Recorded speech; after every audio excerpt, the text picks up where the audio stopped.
Here's what you need to do. You've got to first shave your head. You dress all in black. You've got to wear a white robe, eat only kosher foods. You've got to become a vegetarian. You face Jerusalem. You've got to face India when you pray. You pray only in Hebrew, and you grow a nice big beard. And if you do all of those outward cultural things, you'll discover the God of the universe. And I'm thinking, this is crazy that someone thinks that they can force their culture on God, and that God's going to be impressed by what you wear, what direction you face when you pray, what you eat, and all these sorts of things. It seemed to me that if there was a God out there who could be known, he should be able to be recognized no matter where I face, no matter how I'm dressed, because he's God. Growing up, we always understood that we had our Bible and the Gentiles had their Bible, the New Testament, and that they were two completely separate books.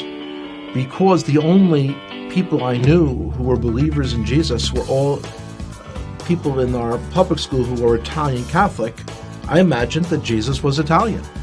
And so the understanding that he's actually Jewish was a shock. And then to hear that the New Testament was written by Jews, I couldn't believe it. My expectation was that the New Testament was like my grandparents had told me. It was a book on how to persecute the Jews, and it's something you should stay away from. Of course, when you're told you should stay away from something, curiosity gets the best of you, and you've got to see it. When I opened the New Testament, I was expecting to find a handbook on how to persecute the Jews. My grandparents had warned me that it was written by people who killed the Jews. That's what I was expecting to see, and yet when I'm opening it, I'm reading a story written by Jews about Jewish people. The New Testament was a fascinating book. And so as I opened this book in the library, I kind of looked around, made sure that none of my friends had seen me taking a Christian Bible off the shelf. And I opened it. Here's the first sentence. It says, "This is the genealogy of Jesus the Messiah, the son of David, the son of Abraham." So 3 people are mentioned, and they're all Jewish.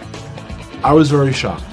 And as I continued to read, I'm reading the story of a Jewish man who was born in a Jewish village, in a Jewish country, and one day walks into a synagogue and announces that he is the Messiah.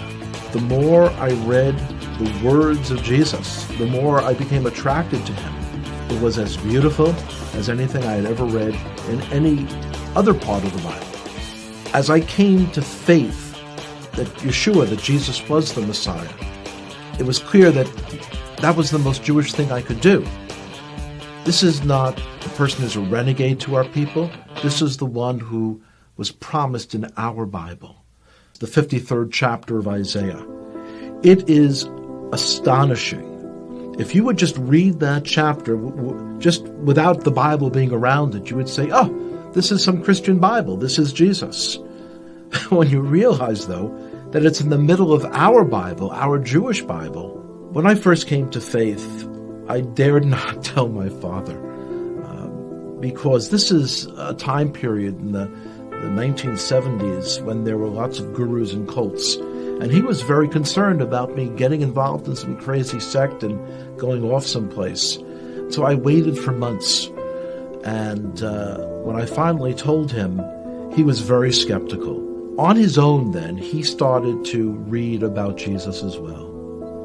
About a year and a half later, I told him that the fellow who wrote one of the books that he had read, that this fellow was giving a lecture in the city of New York. And he agreed to come out to hear that person.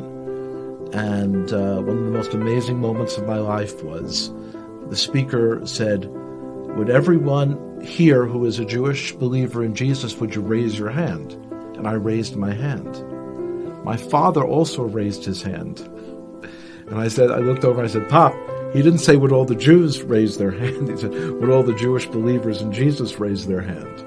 And my father looked over and he said, yes, I heard what he said. The decision to come to faith in Jesus as the Messiah was not something that was a momentary lark. It wasn't something that was a passing fad. And I could see changes in myself that I knew were not from within myself.